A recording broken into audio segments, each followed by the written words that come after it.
ஆச்சி பாதாம் ட்ரிங்க். ஆச்சி பாதாம் ட்ரிங்க் ஒன்னு வாங்கினா ஒன்னு ஃப்ரீ. ஆட்சிக்கு வந்தால் உருட்டல் மரட்டில் அப்போ பதில் சொன்னால் சரியாக இருக்குது. நாங்கள் ஆட்சியிலே இருக்கிறோம், எதிர்கட்சி தாங்க இருக்கிறோம். எதிர்கட்சியிலே உருட்டல் மரட்டில் இருக்கு. இப்படி இருந்தால் ஆளுங்கட்சியானா என்ன ஆகுறது?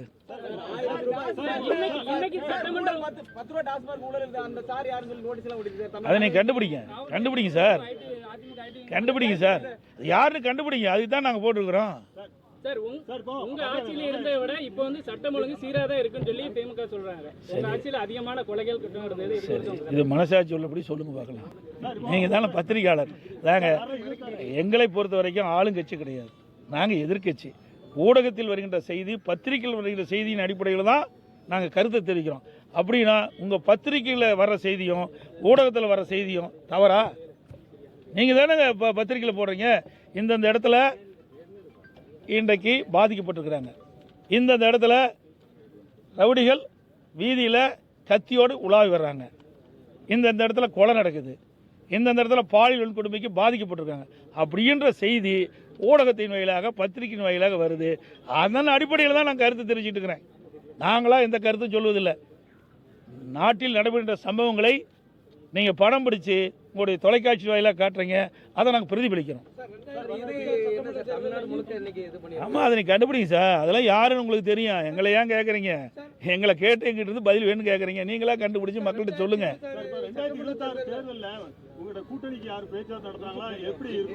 சார், 2026 நாள் எவ்வளோ நாள் இருக்குது? ஏன்னா 11 மாத காலம் இருக்குது. 11 மாத காலத்திற்கு முன்பு எந்த செய்தி சொன்னாலும் அது நிலைக்காது, புரியுதுங்களா? அதனால் கூட்டணி அமைக்கின்ற பொழுது பத்திரிகையாளர்களும் செய்தியாளர்களும் அழைத்து நிச்சயமாக தெரிவிப்போம், புரியுதுங்களா? தேர்தல் நெருங்குகின்ற பொழுது கூட்டணி பேச்சுவார்த்தை நடைபெறும், நிச்சயமாக நடைபெறும். அப்படி நடைபெறுகின்ற பொழுது உங்களுக்கு முழுமையான தகவல் கொடுக்கப்படும்.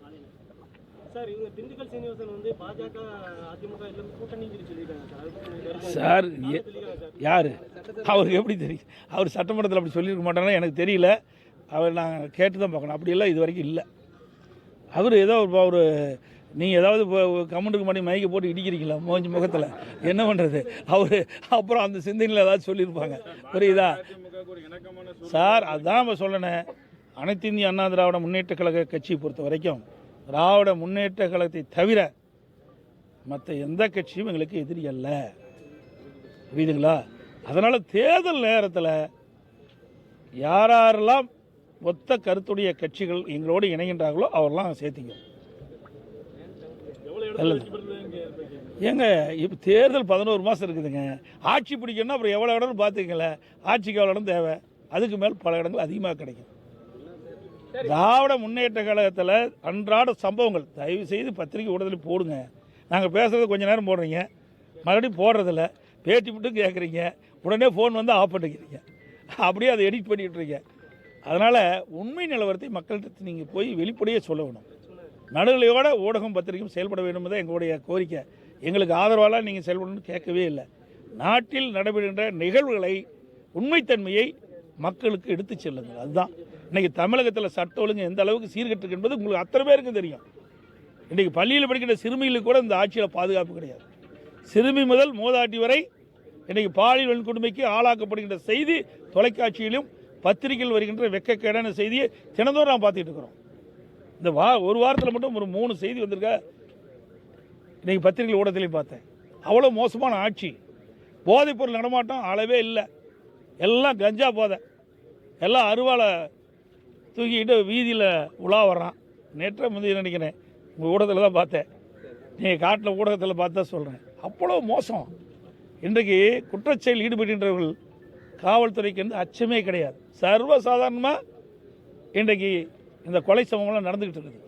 இதெல்லாம் தடுத்து நிறுத்த திறமையற்ற அரசாங்கம் தான் இன்றைக்கு இருக்கிற அரசாங்கம். காவல்துறை தான் நான் ஏற்கனவே சொல்லிட்டு இருக்கேன். காவல்துறை ஏவல் துறையாக மாறி போச்சு. எல்லாம் கூட சொல்லும் தம்பி. கூட்டணி அமைக்கும் போது யார் யார் எந்தெந்த கட்சி எங்களோட கூட்டணி இருக்கிறதெல்லாம் தெளிவுபடுத்துவாங்க. எல்லாம் கவலைப்படாதீங்க. ஏங்க, எனக்கு தெரியலிங்க. தெரிஞ்சால் தான் நான் சொல்ல முடியும். தெரியாத நீங்கள் கேட்குற கேள்வி தவறாக சொல்லிடக்கூடாதுல்ல. நான் காலையில் இறங்கினேன், நேராக அங்கே போனேன், அங்கே இரங்கல் செய்தி கொடுத்தேன். நீங்கள் உங்களுடைய இடையில மறிச்சுக்கிட்டீங்க. நீங்கள் வந்து பேட்டி கொடுத்தே ஆகணுங்க. சரி, எனக்கு தெரிஞ்ச செய்திகளை உங்கள் மூலம் பகிர்ந்துக்கிறேன். மத்திய உள்துறை அமைச்சர் பேசல, தமிழகத்தினுடைய மதுபான ஊழலுக்கு ஏதாவது பேசுறீங்க? தமிழகத்தில் மதுபான ஊழல் ஏங்க, மத்திய அரசின் கட்டுப்பாட்டில் தான் அமலாக்கத்துறை இருக்குது. அவர் தான் உங்கள் ஊடகத்தின் வாயிலாக பத்திரிகைகளில் செய்தி வெளியிட்டாங்க. அதை உண்மைத்தன்மையை கண்டறிந்து யார் குற்றம் செய்யப்பட்டார்களோ அவர்கள் மீது கடும் நடவடிக்கை எடுக்க வேண்டும் நாங்கள் வலியுறுத்தி இருக்கிறோம். அனைத்து ஊடகங்களுக்கும் பத்திரிகைகளுக்கும் வணக்கம்.